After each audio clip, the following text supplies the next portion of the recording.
हाँ जी, तो कुछ क्वेश्चन सॉल्व करते हैं दोस्तों।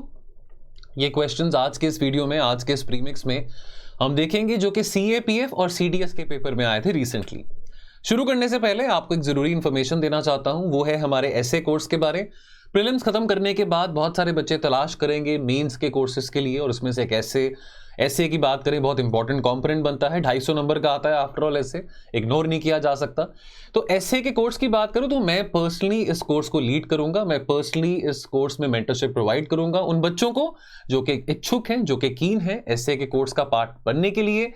अब हमने आज के जो रिक्वायरमेंट्स है यूपीएससी की, बिकॉज पिछले कुछ 2-3 सालों में हम देख रहे हैं कि फिलोसॉफिकल टॉपिक्स भी आ रहे हैं एसएस में। तो कंटेंट लेक्चर्स जो हमारे एसए के कोर्स में रहेंगे वो थीम बेसिस पे भी रहेंगे, यानी कि जो स्टैंडर्ड स्टैटिक थीम पे जैसे पहले आते थे एसेस, और साथ के साथ फिलोसॉफिकल थीम्स पे भी रहेंगे।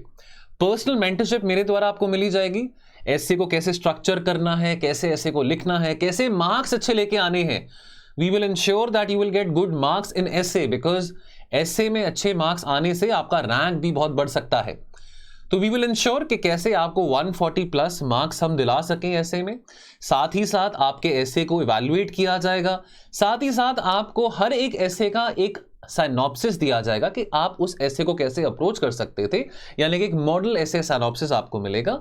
And along with that you will be, बहुत सारे टेस्ट आपको यहां पे देखने को मिलेंगे, बिकॉज अगेन प्रैक्टिस के बिना हम मास्टरी नहीं कर सकते हैं। तो टेस्ट करना बहुत ज्यादा जरूरी है अपने आप को, चाहे वो प्री है, चाहे वो एसए है, या चाहे वो मेंस है।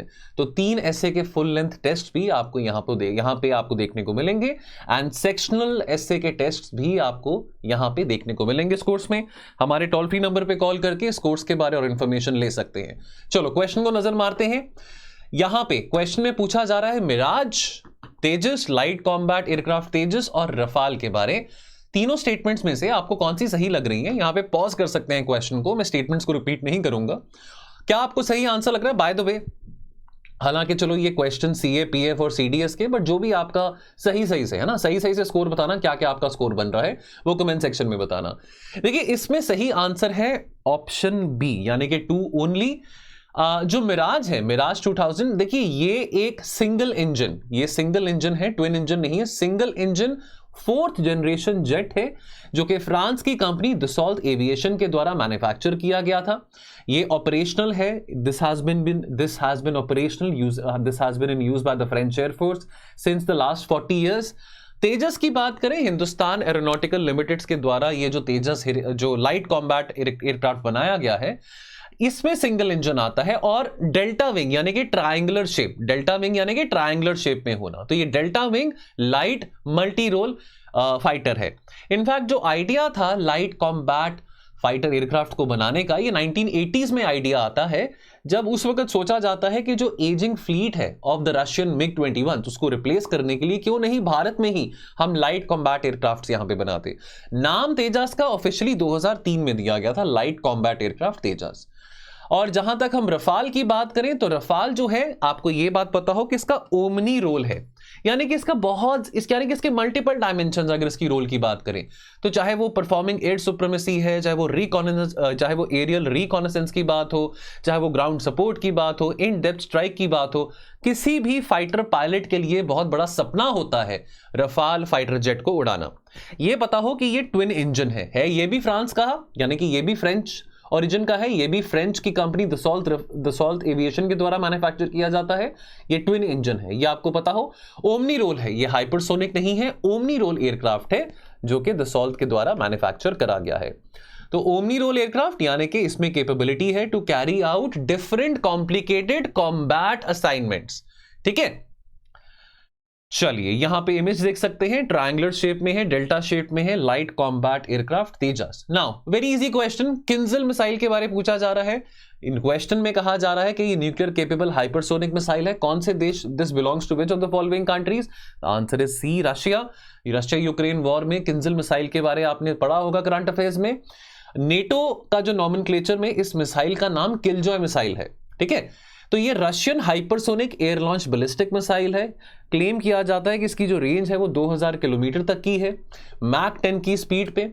और साथ के साथ किंजल की बात करें तो Kinzhal had entered into service in December 2017 और ये one of the 5 new Russian strategic weapons थे जो कि रशियन प्रेसिडेंट पुतिन के द्वारा मार्च 2018 में अनवेल करे गए थे।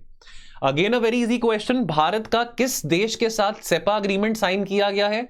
इस क्वेश्चन को आईआर में भी देखा जा सकता है, इकोनॉमिक्स में भी देखा जा सकता है। रिसेंटली भारत का यूएई के साथ 2022 की बात है, मई 2022 की बात है कि भारत और यूएई का सेपा अग्रीमेंट ऑपरेशनलाइज हुआ था, जिसके चलते भारत और यूएई का टारगेट है कि आने वाले कुछ 5 सालों में $100 बिलियन से ज्यादा ट्रेड करेंगे गुड्स में और $15 बिलियन से ज्यादा ट्रेड करेंगे सर्विसेज में, भारत और यूएई के बीच में। Now which one of the following is the oldest central paramilitary force in India? Question को पॉज कर सकते हैं, यहां पे नजर मार के सही आंसर जो आपको लग रहा है उसको चूज कर सकते हैं। सही आंसर है दोस्तों सी, असम राइफल्स। तो असम राइफल्स का जो ओरिजिन है इसको ट्रेस किया जा सकता है अंग्रेजों के टाइम पे बाय द नेम ऑफ कछार लेवाई। This was established by the British in the year 1835 in the Assam region, the Kachar Plains. So that's why वहां से नाम आता है the Kachar Lefai। और असम राइफल जो है that boasts of being the oldest paramilitary force। Now ये इकलौती पैरामिलिट्री फोर्स है, ये भी आपको पता हो इंपॉर्टेंट पॉइंट है, जिसमें डुअल कंट्रोल स्ट्रक्चर आता है। जहां तक एडमिनिस्ट्रेटिव कंट्रोल की बात आती है तो वो control ministry of home affairs के पास है और ऑपरेशनल कंट्रोल जो है वो इंडियन आर्मी के पास है। देन अगेन ये बहुत इजी क्वेश्चन है, Ganga water is being shared at Farakka barrage with which countries? बहुत इजी क्वेश्चन है, आंसर है सी, बांग्लादेश। 1996 में Ganga water sharing agreement sign किया गया था और 1996 में जो Ganga water sharing agreement sign किया गया था ये अग्रीमेंट 2026 तक ऑपरेशनल रहेगा। ठीक है, ये बहुत ही ज्यादा देखिए 1960-61 से लेके 1995-96 तक ये डिस्प्यूट जो था इंडिया और बांग्लादेश के बीच में कि गंगा वाटर को कैसे शेयर किया जाएगा, बिकॉज बांग्लादेश एक लोअर राइबेरियन स्टेट है when it comes to the flow of Ganga river is concern. तो ये अग्रीमेंट इंडिया और बांग्लादेश के बीच में साइन किया गया था। ये जो अग्रीमेंट है ये 30 साल का अग्रीमेंट है, यानी कि 1996 से अगर आगे 30 साल हम लेके चले तो 2026 तक ये अग्रीमेंट इंटैक्ट रहेगा, उसके बाद इस अग्रीमेंट को रिवाइज किया जाएगा। यहां पे एडिशनल इंफॉर्मेशन फरक्का बैरेज के बारे भी है। फरक्का बैरेज जो है this is a barrage across the Ganga river जो कि Murshidabad district in the Indian state of West Bengal में है, विच इज रफली 18 kilometres from the border between India Bangladesh. As you all know longest border India का बांग्लादेश के साथ है 4097 किलोमीटर्स का। कंस्ट्रक्शन फरक्का बैरेज का 1962 में शुरू किया जाता है। उसी वक्त बिकॉज फरक्का बैरेज से बहुत सारा जो पानी है जो रिवर्स गंगा रिवर से जो आ रहा था वो ऑब्स्ट्रक्ट हो रहा था और बांग्लादेश के पास वो पानी रिलीज तब किया जा रहा था जब बांग्लादेश में बारिशें होती थी। उसके कारण क्या होता था कि जब बहुत ज्यादा पानी अनलीश किया जाता था फरक्का बैरेज से तो बांग्लादेश में फ्लड्स आ जाते थे। तो ये समस्या के कारण ये लड़ाई और झगड़ा रह रहा था इंडिया बांग्लादेश के बीच में कि जब यहाँ पे सूखा होता है यानी कि जब नॉन मॉनसून पीरियड होता है ड्राई सीजन में हमारे पास गंगा रिवर का पानी इतना नहीं आता है, लेकिन आप पानी तब डाइवर्ट करते हैं जब आपके यहां पे भी और हमारे यहां पे भी बहुत बरसात होती है। तो 1961-62 से लेके 1995-96 तक ये मुद्दा चलता रहा। 1996 में गंगा वाटर एग्रीमेंट साइन किया गया। देन यहां पे सर्ट इन के बारे में पूछा जा रहा है, computer emergency response team. 2 statements आपके सामने हैं, आपने बताना है कि कौन सी स्टेटमेंट से करेक्ट है, दोनों करेक्ट है या दोनों इनकरेक्ट है। यहां पे पॉज कर सकते हैं। देखिए यहां पे जो पहली स्टेटमेंट है वो कहती है कि जो डेटा सेंटर्स और सर्विस प्रोवाइडर्स हैं, जो प्राइवेट कंपनीज हैं जिन्होंने कोई भी साइबर क्राइम रिपोर्ट करना है वो रिपोर्ट करेंगे विद इन 24 आवर्स। ये पहला स्टेटमेंट है। और दूसरा स्टेटमेंट जो कहता है वो दूसरा स्टेटमेंट सही है, प्राइवेट नेटवर्क प्रोवाइडर्स की जो यहाँ पे बात आती है that yes they will retain user data for at least 5 years and they will share records with the authorities as required. लेकिन जहां तक पहले स्टेटमेंट की बात आती है तो ये जो है कंपनीज को, रिस्पेक्टिव कंपनीज को with in 6 hours, not with in 24 hours but with in 6 hours कोई भी ऐसा क्राइम अगर उनके नोटिस में आता है, कोई भी ऐसा cyber related crime in companies के नोटिस में आता है, विद इन 6 hours उनको कंप्यूटर इमरजेंसी रिस्पॉन्स टीम को रिपोर्ट करना है। ठीक है, चलिए अगला question. As part of the look और एक्ट ईस्ट पॉलिसी पूछा आपसे जा रहा है इनमें से कौन से उत्तर पूर्व नॉर्थ ईस्ट राज्य हैं जिनकी कनेक्टिविटी बांग्लादेश के साथ वाया अ रेल रूट सजेस्ट करी जा रही है। तो देखिए इसमें सही आंसर है दोस्तों ऑप्शन ए यानी कि अगरतला। ठीक है, अगरतला यानी कि हम त्रिपुरा की बात करें, रेल लाइन बिटवीन अगरतला जो कि त्रिपुरा में है, त्रिपुरा की राजधानी है, एंड अखौड़ा जो कि बांग्लादेश में है, this will pave the way for the first train to run from the north eastern region to Bangladesh. Now पहले अगर हम मैप को देखें, लिटरली बांग्लादेश के साथ हमारा लॉन्गेस्ट बॉर्डर तो है ही है 4097 किलोमीटर्स का, बट बांग्लादेश टेक्निकली सारे ही almost most of the north east Indian states के साथ हमारा बॉर्डर टच करता है। ठीक है, तो अब लुक ईस्ट पॉलिसी की बात करते हैं। लुक ईस्ट पॉलिसी क्या थी? लुक ईस्ट पॉलिसी 1991 में पीवी नरसिम्हा राव ने डिजाइन करी थी कि हमने साउथ ईस्ट एशियन इकोनॉमीज के साथ ज्यादा ट्रेड करना है, ज्यादा इंटीग्रेट होना है इकोनॉमिकली, लेकिन उसके लिए नॉर्थ ईस्ट इंडिया को हमको एज अ ब्रिज बनाना पड़ेगा। नॉर्थ ईस्ट इंडिया के साथ हमको अपनी कनेक्टिविटी और एनहांस करनी पड़ेगी मेनलैंड इंडिया को, ताकि हम ये सपना देख सके अपना successful integration with the south east Asian economies. 2014 में मोदी जी इस लुक ईस्ट पॉलिसी को एक्ट ईस्ट पॉलिसीज का नाम देते हैं, जहां पे कल्चर, कोऑपरेशन और ज्यादा डायनेमिक तरीके से हम कैसे सिक्योरिटी के डायमेंशंस में भी साउथ ईस्ट एशियन स्टेट्स के साथ एंगेज कर सकते हैं। तो एक्ट ईस्ट पॉलिसीज का नाम 2014 में दिया गया। और अगर हम एक्ट ईस्ट पॉलिसी को सच होना देखना चाहते हैं, तो अगर एक्ट ईस्ट पॉलिसी सच होती है, इफेक्टिव होती है, तो नॉर्थ ईस्ट का जो सौभाग्य है, नॉर्थ ईस्ट का जो फॉर्चून है, वो भी इस पॉलिसी के साथ जुड़ा हुआ है। Because with countries like Bangladesh, with countries like Myanmar, we have to increase our connectivity which will ultimately benefit mainland India to have better connectivity with the north east. तो ये जो रेल लिंक है जो प्रपोज किया गया था, this is between Agartala and Akhaura. इसके ऊपर जो काम है वो department, ministry of north east region जो है, जो डोनर डिपार्टमेंट है, department of north east region, उसने यहाँ पे, तो इस डिपार्टमेंट ने यहाँ पे इस रेलवे लाइन के चलते काम किया है। The rail line between Agartala in Tripura and Akhaura in Bangladesh, this will be the first train to run from the north eastern region to Bangladesh. ये पहली ट्रेन नहीं है बांग्लादेश के साथ, बांग्लादेश के साथ 3 ट्रेन ऑलरेडी चलती हैं। वो कौन सी 3 ट्रेन हैं वो आपने कमेंट सेक्शन में बताना है। वेस्ट बंगाल और बांग्लादेश की बात करें, तीनों के बीच में ऑलरेडी बड़ी अच्छी कनेक्टिविटी है। 3 पैसेंजर ट्रेन ऑलरेडी चलती हैं। इन तीनों पैसेंजर ट्रेन के बारे में मैंने पहले भी काफी बार जिक्र करा है। अगर आप वीडियो देख रहे हैं तो वो तीनों पैसेंजर ट्रेन का आपने कमेंट सेक्शन में जिक्र करना है। ठीक है, तो जो रेलवे लिंक है कनेक्ट करेगा गंगा सागर को बांग्लादेश में टू निश्चिंतपुर जो कि आपका अगरतला रेलवे स्टेशन के पास पड़ता है। चलिए, बहुत इजी क्वेश्चन है, यहां पे मैच द फॉलोइंग है। देखिए अब यहां पे क्वेश्चन को जरा अगर हम नजर भी मारेंगे, अब देखिए यहां पे 4 जगहें दी गई हैं, यहां पे 4 रीजनल ब्लॉक दिए गए हैं। देखिए एशियान, यहां पे देखिए जकार्ता इंडोनेशिया में है। तो एशियान यानी कि association of south east Asian Nations, तो यानी कि इंडोनेशिया तो साउथ ईस्ट एशिया में आता है, ब्रुसेल्स यूरोप में आता है, वियना यूरोप में आता है, मिन्स्क अगेन यूरोप में आता है। तो एशियान का जो रीजनल जो हेडक्वार्टर है वो यूरोप में क्यों होगा? तो सीधी सी बात है, एशियन का यहां पे होगा, जकार्ता में होगा। अब उसके बाद आपको यह भी पता हो कि जहां पे यूरोपियन यूनियन की बात आती है, तो यूरोपियन यूनियन का जो हेडक्वार्टर है वो तो ब्रसेल्स में ही होगा। कितनी बार हमने पढ़ा है क्वेश्चन को, अगर हम नजर मारेंगे तो आंसर्स को अगर हम देखेंगे, केवल एक ऑप्शन ऐसा है ए, जो कि ए को यानी कि एशियान को जकार्ता के साथ मैच कर रहा है और ईयू को ब्रसेल्स के साथ मार्क कर रहा है। तो यानी कि अगर आपको नहीं भी पता कि CIS क्या है, ओपेक क्या है, तो भी आप ए ऑप्शन के साथ जा सकते हैं। बहरहाल ओपेक यानी कि ऑयल प्रोड्यूसिंग एक्सपोर्टिंग कंट्रीज हैं, इनका जो ऑफिस है, जो रीजनल हेडक्वार्टर है वो वियना में है।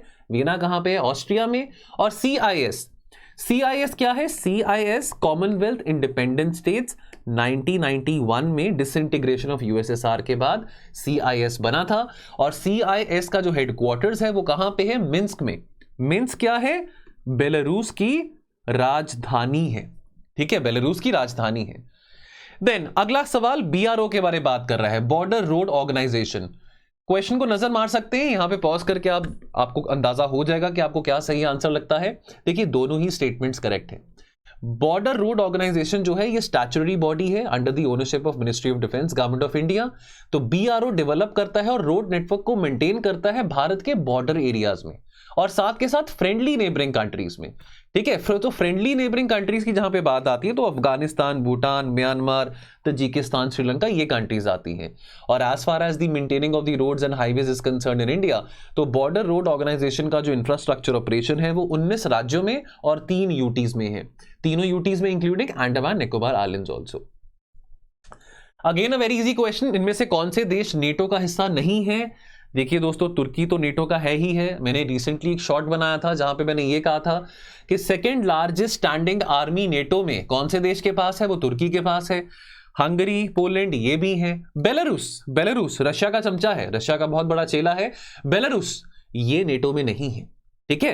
बेलारूस जिसकी राजधानी मिन्स्क है, ये नेटो में नहीं है। यहां पे मैप देख सकते हैं, बेलारूस दिख रहा है हमको। बेलारूस कहां पे? ये है, बेलारूस नहीं है नेटो में। फिनलैंड अब नेटो में आ चुका है, ये रीसेंट एडिशन है। फिनलैंड अभी रिसेंटली अप्रैल 2023 की बात है, फिनलैंड नेटो में आ चुका है, लेकिन बेलारूस नेटो में नहीं है। चलो अगला सवाल, 15th एशियन समिट के बारे में पूछा जा रहा है और सेकंड स्टेटमेंट कहता है कि ईयू भारत का लार्जेस्ट ट्रेडिंग पार्टनर है। आपने करेक्ट आंसर निकालना है। पता है क्या, जब आप इस क्वेश्चन को नजर मारेंगे ना तो आपको सेकंड स्टेटमेंट सही लगेगा, क्योंकि इंडिया बहुत ज्यादा ट्रेड करता है ईयू के साथ। इनफैक्ट इंडिया और यूरोपियन यूनियन अभी ये पॉसिबिलिटी एक्सप्लोर कर रहे हैं एक फ्री ट्रेड अग्रीमेंट, जिसको BTIA कहते हैं, bilateral trade and investment agreement बनाने के लिए। तो लगेगा कि हाँ ये सही है, लेकिन नहीं, ईयू इंडिया का लार्जेस्ट रीजनल ट्रेडिंग पार्टनर नहीं है। इनफैक्ट इंडिया का जो लार्जेस्ट ट्रेडिंग पार्टनर है वो अमेरिका है आज के टाइम पे। अगर हम आंकड़ों की बात करें, अमेरिका ने चाइना को भी ओवरटेक कर दिया है और यूरोपियन यूनियन इंडिया का थर्ड लार्जेस्ट ट्रेडिंग पार्टनर है। और जहां तक 15th एशियन इंडिया समिट की बात होती है, देखिए ऐसा है कि अभी रिसेंटली तो नवंबर 2022 में मीटिंग हुई थी इंडिया और एशियन की। वो कहां पे हुई थी? वो तो इंडोनेशिया में हुई थी। G20 मीटिंग भी वहां पे हुई थी। लेकिन 15th एशियन इंडिया समिट हुआ था, कहां पे हुआ था? मनीला में, फिलीपाइंस में, नवंबर 2017 में हुआ था। अगर हम बात करें उससे पहले तो 2021 में 18th इंडिया एशियन समिट हुआ था ब्रुनाई में। ब्रुनाई के पास चेयरमैनशिप थी, ब्रुनाई के पास लीडरशिप थी एशियान की इन द ईयर 2021, इंडोनेशिया के पास in the year 2022।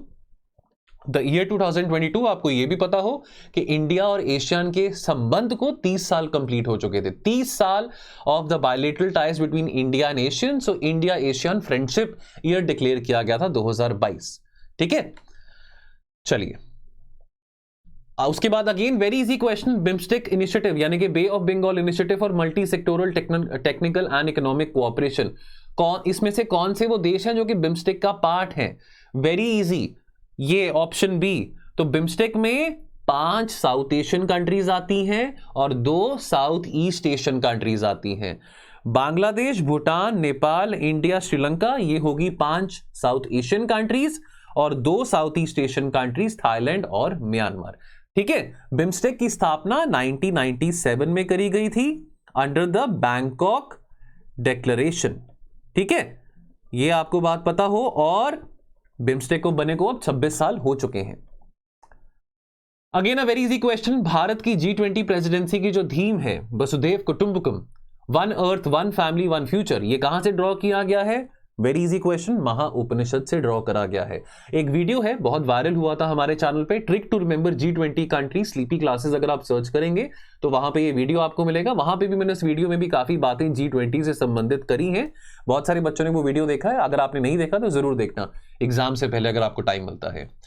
Again a very easy question, 16th edition of India Nepal joint training exercise की बात हो रही है। आंखें बंद करके आप यहां पे सही आंसर सूर्य किरण कह सकते हैं, ठीक है। Surya Kiran is the annual exercise जो कि इंडिया और नेपाल के बीच में कंडक्ट करी जाती है। जंगल वॉरफेयर हो, अर्बन वॉरफेयर हो, जंगल ट्रेन में कैसे लड़ाई लड़नी है, ह्यूमैनिटेरियन असिस्टेंस और डिजास्टर रिलीफ ऑपरेशन में कैसे काम करना है, ये सब चीजें इंडिया और नेपाल सूर्य किरण एक्सरसाइज में ये प्रैक्टिसेस एक्सचेंज करते हैं।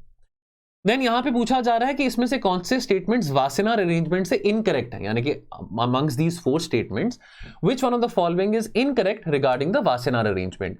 देखिए ये सही है कि 42 पार्टिसिपेटिंग नेशंस हैं वासेनार अरेंजमेंट में।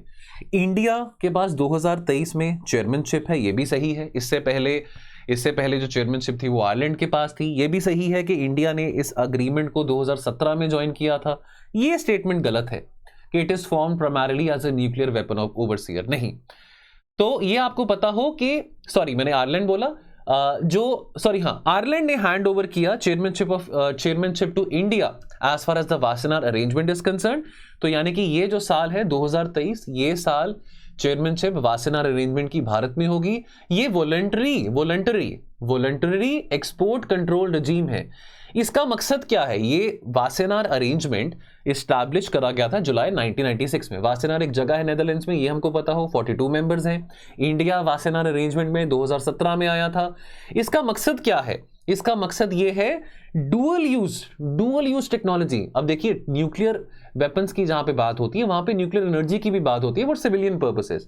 तो यानी कि इस अरेंजमेंट का मकसद है कि भाई आपने, इन सब मेंबर्स ने इंफॉर्मेशन एक्सचेंज करनी एक दूसरे के साथ वॉलंटरी बेसिस पे on transfers of conventional weapons and dual use goods and technologies. Dual use refers to the ability of a good और टेक्नोलॉजी जिसके मल्टीपल पर्पसेस हो सकते हैं, मिलिट्री पर्पस भी और पीसफुल पर्पस भी। Example being nuclear energy. Nuclear energy के military purpose भी हैं और उसके पीसफुल पर्पस भी हैं। इसमें 42 मेंबर स्टेट्स हैं, मोस्टली इसमें नेटो कंट्रीज हैं, यूरोपियन यूनियन की कंट्रीज हैं। इंडिया इस अरेंजमेंट का 2017 में हिस्सा बना था। चलिए, तो ये सवाल थे, कितने सही बने हैं आप नेगेटिव मार्किंग समेत कमेंट सेक्शन में बताइएगा। All the very best for UPSC prelims 2023। IR का प्रीमिक्स आपके प्रीलिम्स से पहले ये लास्ट रहेगा, प्रीलिम्स के बाद फिर मिलेंगे नए प्रीमिक्स में। तो दोस्तों, all the very best, thank you so much, see you, जय हिंद।